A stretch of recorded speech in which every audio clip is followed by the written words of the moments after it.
Haleluya. Shalom Alehim. Berjumpa lagi dengan saya pada perenungan hari ini tanggal 17 Mei 2024. Saudaraku, sudahkah di pagi yang cerah ini kita bersyukur di dalam doa kepada Tuhan Allah kita? Dan sudahkah kita memberi senyuman dan sapaan kepada sesama kita? Kita awali perenungan pagi hari ini dengan tanda kemenangan kita. Dalam nama Bapa dan Putra dan Roh Kudus. Amin. Apakah engkau lebih mengasihi aku daripada mereka ini?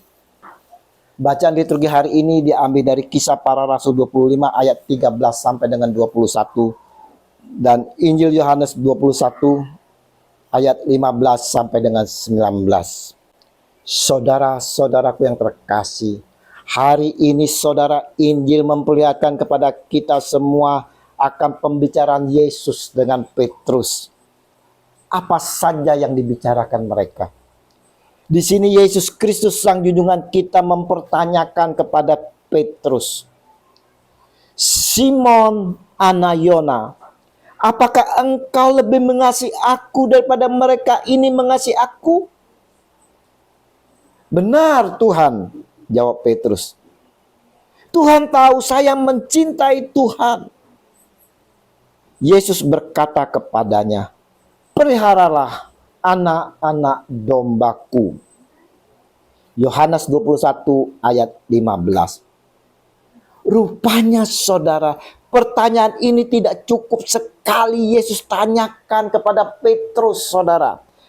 3 kali pertanyaan yang sama dan dijawab oleh Petrus bahwa dia mencintai Tuhan. Sungguhkah jawaban Petrus ini dari imannya yang terdalam? Adakah Petrus memahami akan pertanyaan ini? Bagi kita mungkin sering saudara mengucapkan bahwa diri kita mencintai, mengasihi dia, pacar kita, istri, suami kita. Tapi saudaraku yang terkasih, pahamkah bahwa kita mengasihi itu memiliki konsekuensi, saudara? Kita lihat jawaban Yesus terhadap Petrus. Peliharalah anak-anak dombaku. Dikatakan oleh Yesus, peliharalah. Pelihara di sini, saudara, sama artinya mengasihi agar dapat bertumbuh, saudara. Mengasuh agar dapat bertumbuh hingga dewasa sampai bisa mandiri. Seperti seorang ibu yang memelihara dan mengasuh anaknya hingga dapat mandiri. Di dalam proses pemeliharaan, sang ibu begitu banyak mengalami yang tak enak, saudara. Waktunya bersama teman tersisihkan. Untuk bersantai sendiri juga sedikit karena seluruh waktunya hanya untuk si anak. Begitu juga Petrus yang mendapat tugas. Peliharalah anak-anak dombaku. Konsekuensinya sangat besar, saudara.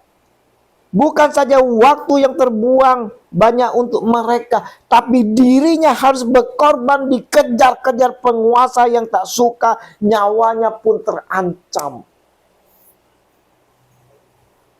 Mengasihi harus dapat berkorban waktu, tenaga, materi, bahkan nyawa kita, saudara. Kita dapat melihat bagaimana kasih seorang muslim, saudara, yang baru-baru ini kita lihat di dalam kisah nyata kehidupan kita yang bernama Farhan. Dia menerima konsekuensi dari mengasihi temannya yang Katolik sedang berdoa rosario di Tangerang. Luar biasa, saudara. Farhan harus menerima konsekuensi kasih yang dilakukan dengan menjadi korban bacokan dan menderita luka. Farhan melakukan kasih dengan tulus, saudara. Adakah kita berani mengasihi dengan penuh ketulusan, saudara? Mau berkorban waktu, tenaga, materi, bahkan nyawa kita, saudara. Kita lihat Petrus yang katanya mengasihi Yesus. Sampai 3 kali dia mengatakan, aku mencintai Tuhan. Tapi saudara-saudaraku yang terkasih, di saat Yesus didera, disiksa, saudara, di mana Petrus? Di saat Yesus memikul beban salib yang berat harus dipikul, saudara. Di mana Petrus? Justru yang ada orang luar, saudara, yaitu Simon Kirene yang membantu memanggul salib Yesus. Di mana Petrus? Bahkan Petrus menyangkal Yesus 3 kali, saudaraku. Inikah bukti dia mengasihi Yesus? Kita sering seperti Petrus, mengasihi dengan tidak mau menerima konsekuensi, tidak berani berkorban, bahkan kita menyangkal akan kasih kita itu, saudara. Berapa banyak pasutri-pasutri yang katanya saling mengasihi, namun tak sedikit dari mereka menyangkal kasih itu, saudara, dengan berselingkuh, saudara. Menyanyiakan keluarga mereka, saudara. Menyakiti pasangan mereka, saudara. Kita semua ditanya oleh Sang Junjungan kita saat ini dengan pertanyaan yang sama. Apakah engkau lebih mengasihi aku daripada mereka ini mengasihi aku? Apa jawaban kita, saudara? Maukah kita berkorban untuk itu? Menerima konsekuensi-konsekuensi yang harus kita terima.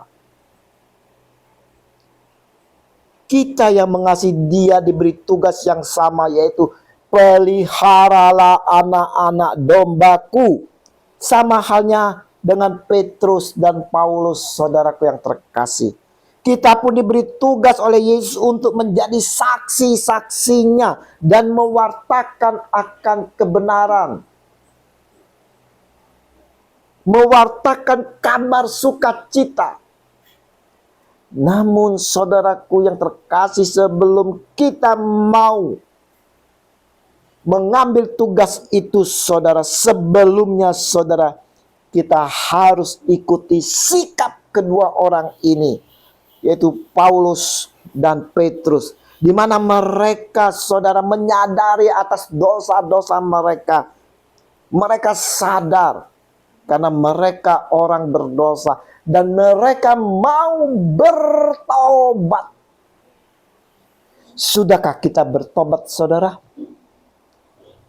Mari kita mau melihat diri kita, saudara. Apakah masih memiliki kasih di dalam hati kita? Bagaimana kasih itu yang ada di dalam diri kita? Beranikah kita berkorban atas kasih kita? Menerima segala konsekuensi-konsekuensi yang harus kita terima. Semuanya dapat kita miliki dan mampu menjalankan semuanya itu, saudaraku yang terkasih. Oleh karena Roh Kudus yang memampukan kita. Maka dari itu, saudara, mintalah dengan penuh kerinduan akan janji Tuhan kita, Roh penolong itu, yaitu Roh Kudus. Roh inilah, saudara, yang akan membantu kita untuk meneruskan karya kasih-Nya, karya kasih Yesus, untuk mewartakan kabar sukacita, untuk menjadi saksi-saksi Kristus. Mari, saudara, rindukan saudara, dan kita mohon dengan penuh pengharapan akan kehadiran dan pencurahan Roh itu sendiri. Ya Tuhan Yesus, Engkau telah mencintai dan menguduskan aku dengan bantuan Roh-Mu. Mampukan aku menjadi saksi-Mu dengan perkataan maupun perbuatan. Amin. Dalam nama Bapa dan Putra dan Roh Kudus. Amin. Shalom Aleihim.